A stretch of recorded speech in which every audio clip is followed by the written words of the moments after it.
Hello, everyone, and thank you for tuning in to the Real Estate Shop educational platform, the go-to destination for expert insights into the dynamic world of real estate. I'm Ari Petronelli, and a real estate agent based in sunny Southern California. Whether you're a seasoned investor or a first-time home buyer, or simply just curious about the intricacies of property appraisal, you are in for a treat today. Our experts are here to answer your burning questions and share invaluable insights.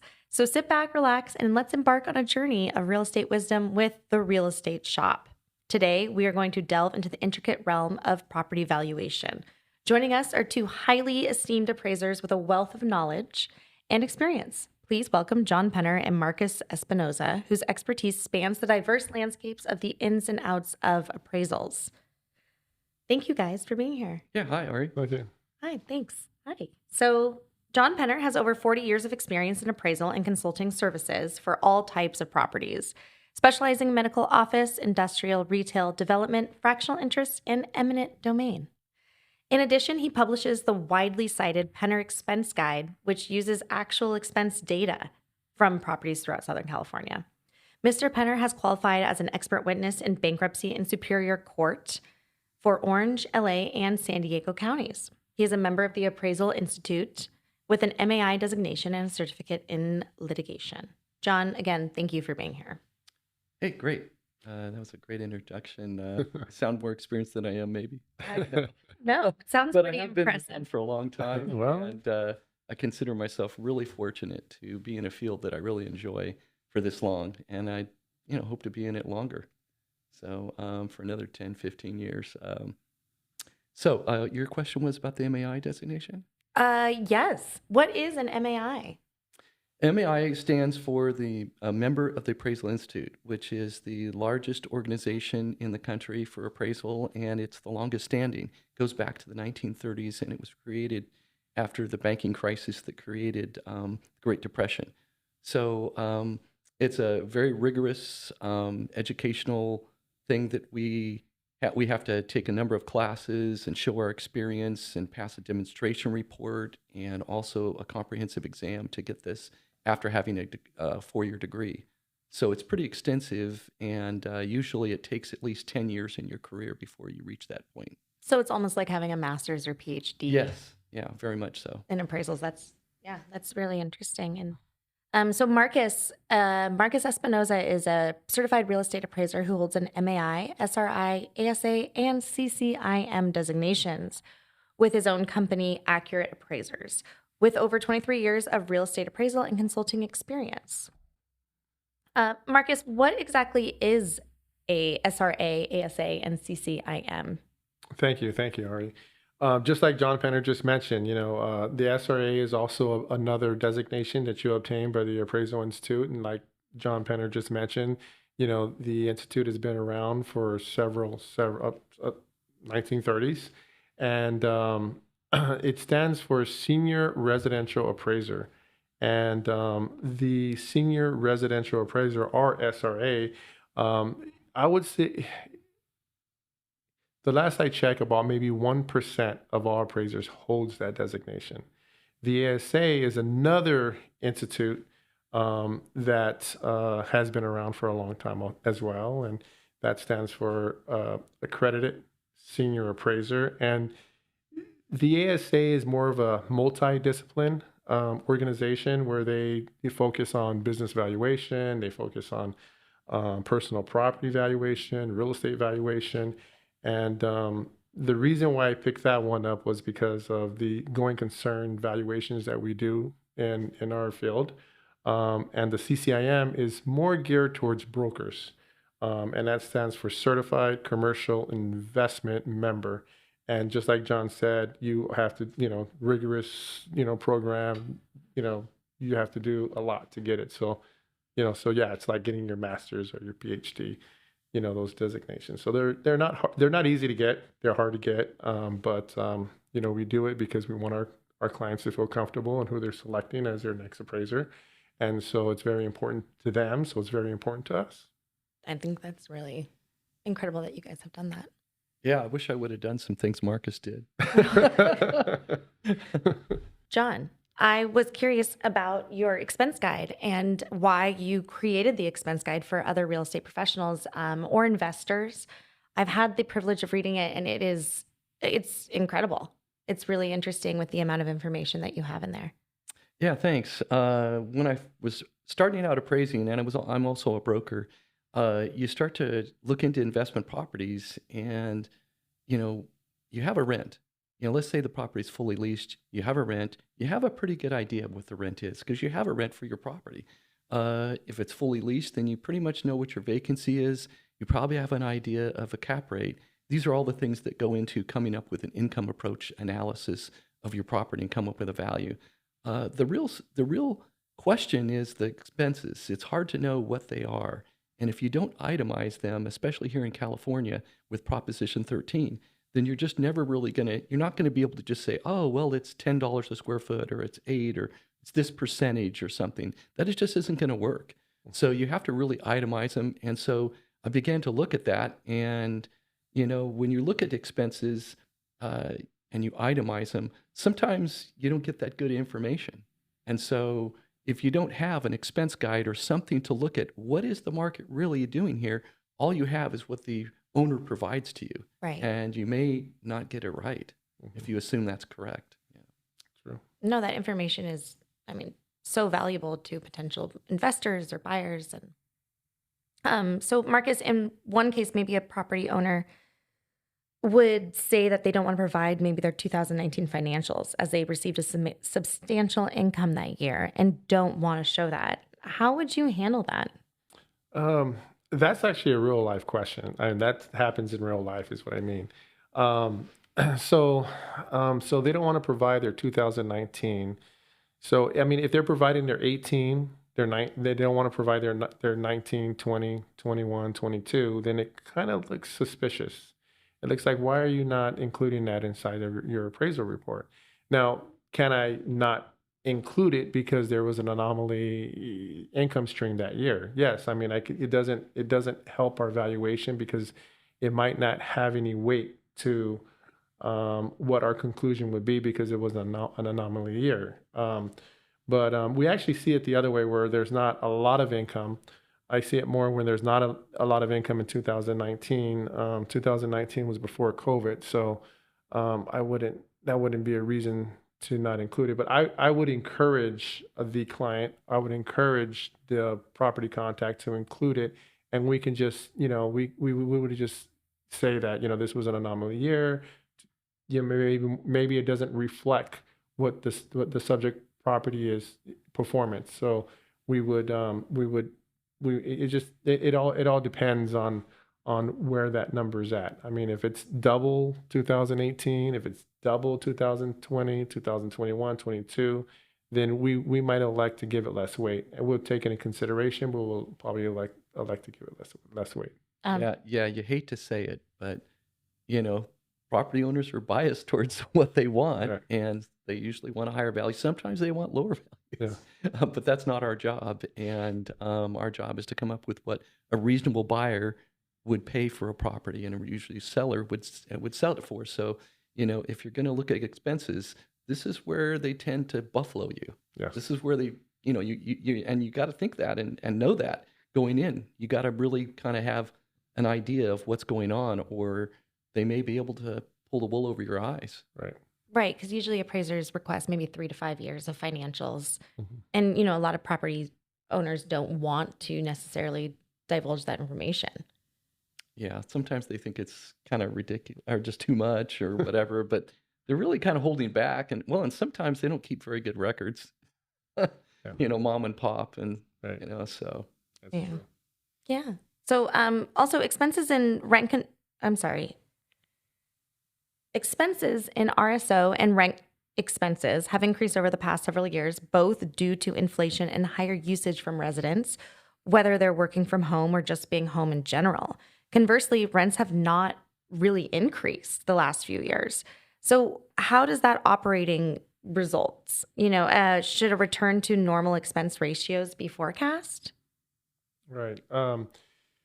So what it should be normal. And when I say normal, I mean it should be normal with your data set. Your data set, if you're appraising an RSO property with the restrictions, with rent controls in a rent control area, your data that you extract, you want to get your rent comparables, you want to get your sales comparables, your expense comparables. You want to generate all that information from a rent controlled environment. Otherwise, you're like not analyzing the correct data. So it should be normal. Yes, expenses historically have gone up. Trash has gone up, water's gone up, insurance has gone up, and rent has not gone up. And rent hasn't gone up not because of the market; it just hasn't gone up because of the RSO restrictions. COVID-19 put a freeze on increasing rents. We're supposed to allow our landlords to increase their rents this February. It's 7%, which is a very high number. You're talking about apartments. Apartments, Yeah. yes.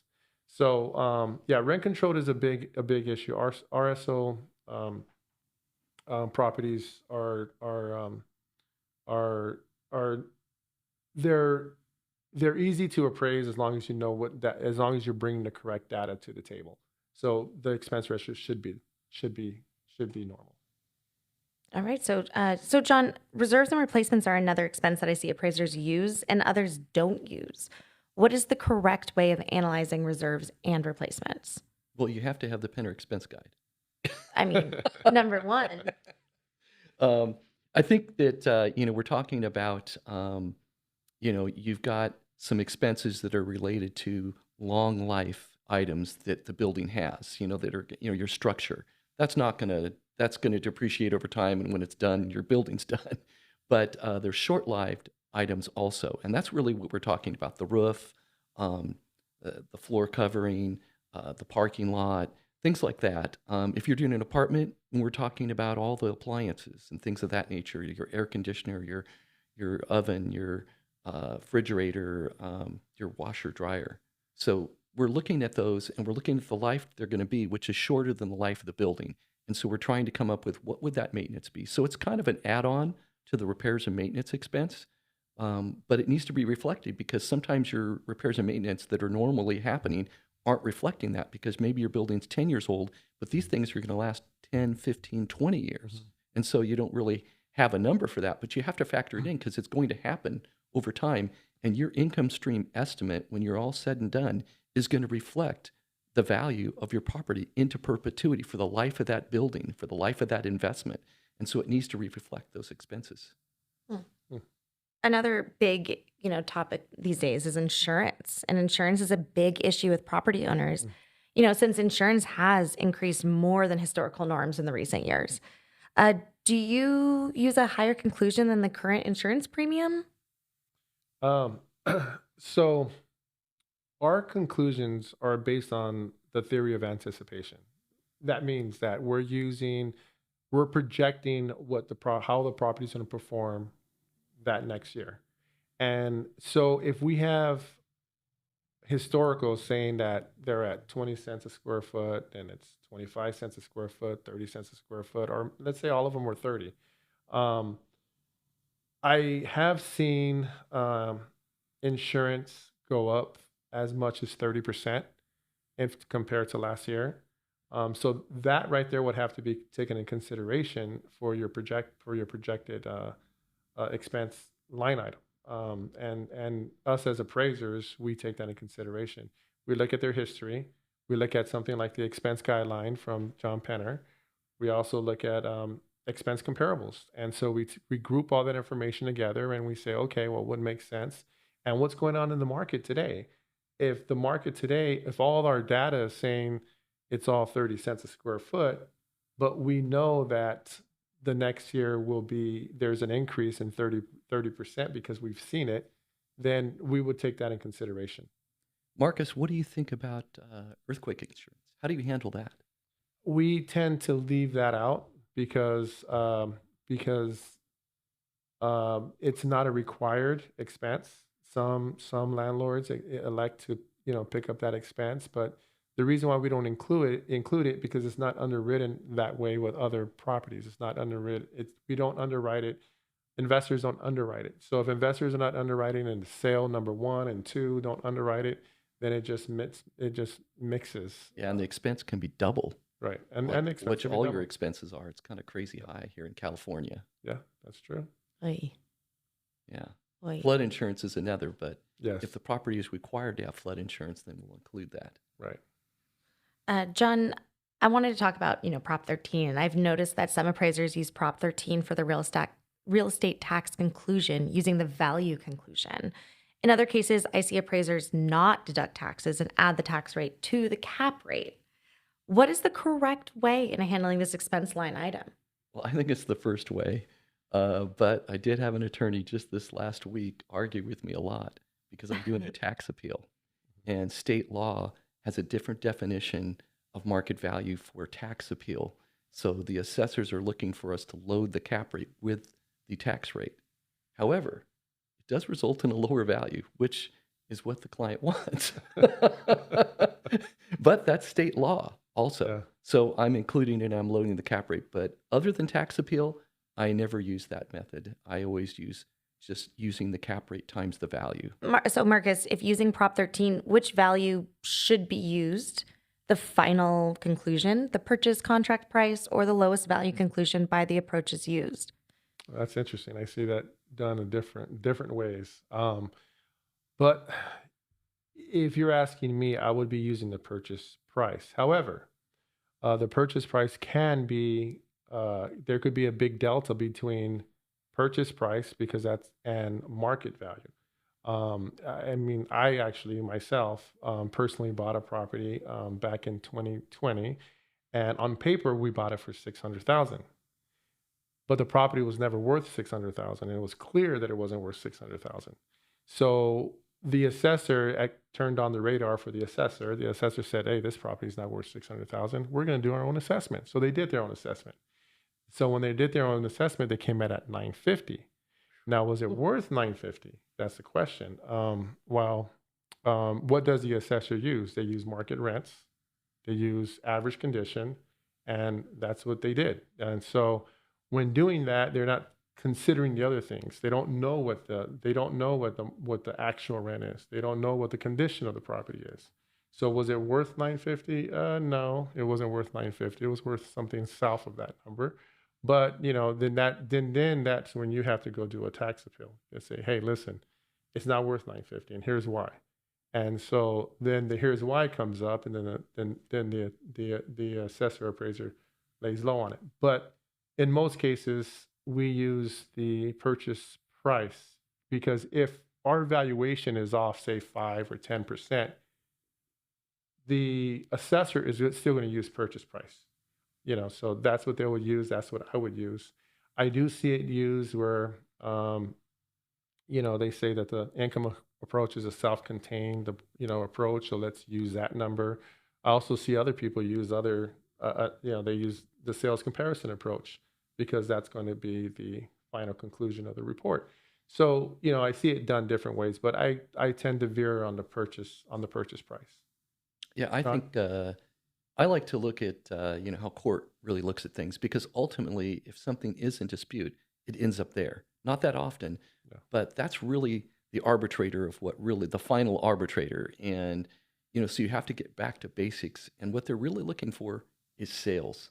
It's really hard to disagree with a sale because, like Marcos was saying, the purchase price is the purchase price. Somebody actually agreed to buy it for that and sell it for that. And so as long as that sale goes along with other sales in the market, it's really hard to disagree with that. So I think the other approaches are strong also in certain instances, but that's probably the strongest indication. I was always curious about this, but do you find that there's significant cost savings if a property owner has more than one building? For example, lower repairs and maintenance. And what other expenses could have cost savings? That's actually a good question. And the reason why that is because when we're doing portfolio assignments, we do see a lax amount for repairs and maintenance. And the reason why is because if you own a portfolio of property, say 25 buildings and they're multi-tenant, then you're going to have ongoing repairs and maintenance. Like it's just going to be reoccurring like on a daily, so you could actually hire a handyman and just hire him for 40 hours a week, and you just include him in your payroll, and it might, turns out that it could be less expensive than hiring the subcontractor coming out and vetting him, and it just, yeah, and then they're charging you for that one-time appearance. If you have a subcontractor coming out and they're coming out 15 times a month, then they're going to be more lax on what they charge you. Also with property management, if I went to you and said, hey, Ari, I got a 4-unit retail building I would like for you to manage. And you'll be like, okay, cool, I'll manage it. And then, if I bring 15 of those to you, you might be, okay, well, I'm bringing more revenue to your business, and you might, cut me some slack on the percentage. So, that's what I see when I'm working with portfolio. I also see that a lot of buildings are managed by the property owner. John, why would you deduct a management expense when analyzing a property? Well, you're going to have to manage it, no matter what. So you are doing something. Now, whether you want to, if you don't charge a management fee, then that means you make more income. Okay, so you're going to pay a tax on that. If you are the manager and you make money of that, well, then you're going to pay that as income to you, and you're going to pay taxes on that also.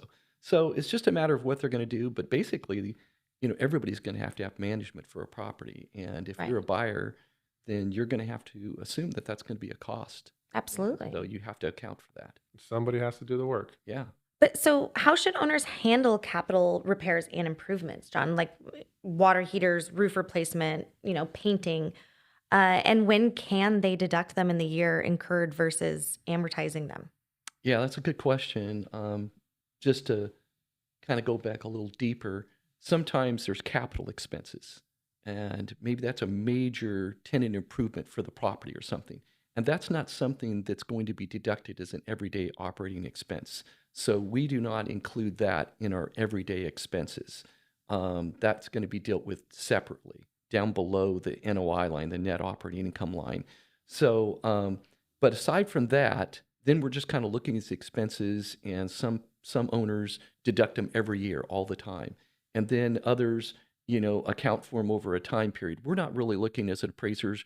We're not an accountant. We're not going to utilize depreciation and things of that nature. We're going to try to account for what is typical for this property and arrive at a number at that. And probably repairs and maintenance is probably the hardest number to come up with in your appraisal as far as expenses go. So where do you see expenses in the next year then? I think that Marcus touched on insurance. That's got to be the biggest rising one, whether it's worried about fires or all sorts of different liability. So that's probably the biggest one that's really jumping right now, and there's no question. When I come up with my numbers next year, I know that's going to be higher. Utilities are just crazy right now. Yeah. I mean, whether it's water or electric, and they're putting all this infrastructure in California for climate change. Well, we're going to end up footing the bill. Yeah. So the utilities are really probably going to go up too. I think maintenance actually is kind of staying stable because the supply chain problems we had during COVID are not there anymore. There's not as much construction going on right now, so the cost of different items isn't as high. So I think that is kind of leveled off. But the insurance and utilities are probably the biggest area. Yeah, I feel it. Yeah. Absolutely. With repairs and maintenance, I've seen, contractors that would contact me, and they would actually, hey, can I do some work? When they're calling you because they need work, that's when you know that there's going to be some relaxed numbers. So yeah, stable, probably even decrease with repairs. Possibly. And yeah, because Hate to say that. yeah, because labor is available. Insurance, State Farm just left California. Yeah. Yeah. So I mean, They're not the only one. Yeah, they're not the only one. So I mean, if you have a policy with State Farm, they're not renewing you. So it's a very interesting time for a lot of Try to get car insurance. It's crazy. Yeah. Yeah. Also, what are the hardest expenses to analyze? Yeah, I'd have to go back to repairs and maintenance. Yeah. Really the most difficult because you're really kind of having to assess the quality of the building, the age of the building, the components of it, what's going on, have they really done any maintenance in the past? What condition is the building in? So you're going in there and you're looking at that. And if we're going back to, management, professional management is on it. They're looking at it all the time. They're maintaining their properties. And then all of a sudden there's one owner that's mom and pop that only own one property, and they kind of tend to let things go. And then all of a sudden they wonder why their property's being hit with some extra cost and losses in the value, deferred maintenance. But there can be a lot of deferred maintenance that creeps up. Well, before I wrap this up, I just want to know, John, where can we find the Penner expense guide? Well, it's on the internet. Just a quick Google search at penner-associates.com. Okay. Awesome. Well, thank you so much to our guests, John and Marcus, who have certainly added a new layer of understanding for myself and I'm sure our listeners as well. Until next time, remember that knowledge is power and the Real Estate Shop is here to empower you in the real estate world. Thank you. Great. Thank you.